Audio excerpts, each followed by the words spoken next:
Why are we not seeing enough response and action to this? Now, going back to the Riley Moore video that you first showed, or the statement based on what his findings were, this is what I have consistently said. I will take the voice and the conclusions of someone who's actually gone on ground to speak to the people who have been affected than someone who comes on TV or writes a statement based on hearsay. U.S. Congressman Riley Moore over the weekend told Fox News that Nigeria and the United States are close to reaching a strategic security framework aimed at tackling terrorism in the country. Moore, who recently visited Nigeria along with other U.S. lawmakers, stated that the delegation had positive conversations with the Nigerian government during their trip. Well, in another Fox interview that has gone viral, Riley Moore recounted his experience where he met victims at the internally displaced persons camps in Benue, stating that the violence and insecurity he witnessed, including the story of a woman who saw all 5 of her children murdered, was unlike anything he had ever seen. Well, Harris, it was really shocking. The stories that we heard, the imagery, it was, I've never witnessed anything like that personally in my life. I met one woman, and I see you're showing some of the pictures, who had lost her entire family. 5 of her children were murdered right in front of her, and she was pregnant at the time and was able to escape.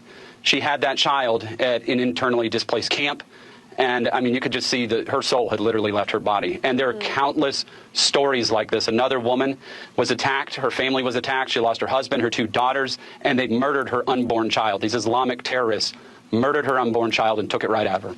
You know, I don't know. It's beyond words.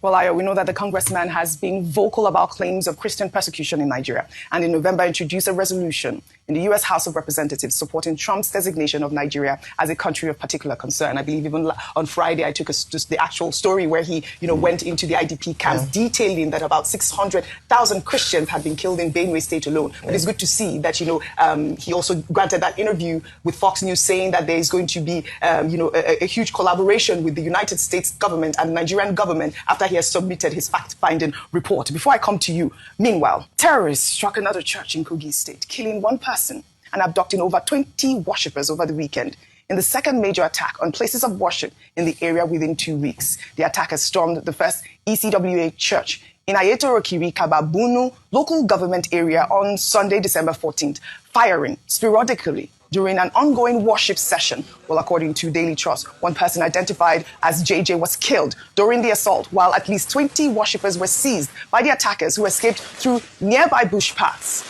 Many congregants reportedly fled as the gunmen created panic, throwing the otherwise quiet community into chaos. I mean, we're seeing these back-to-back church attacks, which expose, a dangerous pattern emerging in Kogi State. The targeting of worshiping centers during services when congregations are most vulnerable raises serious questions about intelligence gathering and preventative security deployment in that particular area. This attack marks the second assault on a church in Okun land within weeks. On November 30th, terrorists attacked a Cherubim and Seraphim church in Ejiba Yagba West local government area, abducting Pastor Orlando, his wife, and several worshippers during a service. 14 people were kidnapped in that incident, including 6 children from the pastor's household and a 3-week-old baby, as well as a 4-month-old infant. I mean, look at this. We're seeing this sort of attack in, Kogi State. And also, I believe that there was, also a story from Kwara State where we saw a group of terrorists or, kidnappers who actually said that it was the government who gave them AK-47 rifles. I mean, if we have that video, we'll play that. But your thoughts on that? All right, okay. And there was also the kidnapping in Kwara State, the CAC church in Kwara State. Thankfully, all the parishioners have now been released.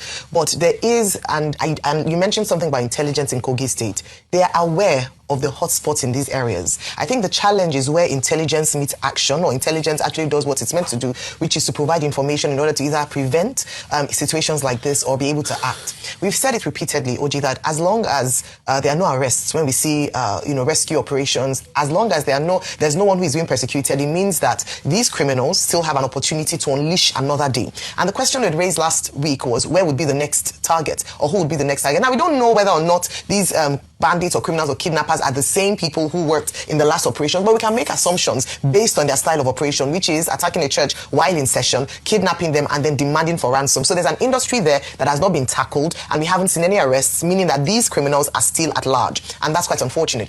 I was speaking to someone who had an outreach in Kaduna State, and people were advising, why don't you go by road? And one of the things they said is that they know hotspots in Kogi State, and that is why they cannot pass that area. So they know, they are aware of the operations. I think think what is biggest on our minds this morning is if there's an awareness, there's knowledge, information, intelligence, why is nothing being done about it? Why are we not seeing more protection? Why are we not seeing arrests in these areas around that? Also, that video that has been trending around this collusion and complicity with governments, I don't want to until a full investigation is done. But we have raised questions too. Many questions. We have raised questions because when we ask the way and the manner in which the operations are done, it seems like there's a communication or understanding, and we don't want to believe that there are saboteurs within the government themselves who are preventing this fight against insecurity from succeeding. And so those are some of the things that we have. There's a lot of information out there, OG. We almost sound like broken records on a daily basis. What Nigerians are asking is, why is the government not acting decisively? Why are we not seeing enough response and action to this? Now, going back to the Riley Moore video that you first showed, or the statement based on what his findings were, this is what I have consistently said. I will take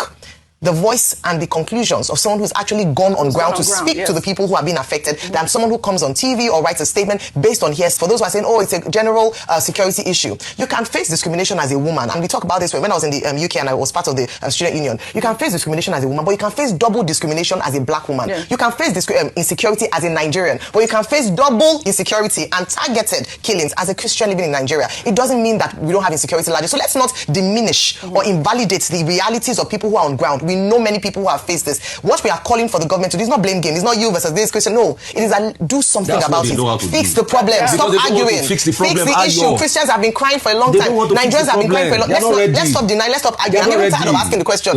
What I'm looking forward to is solution. And let the information that the government have, let the information that they have propel them to acting and protecting the interests of people living in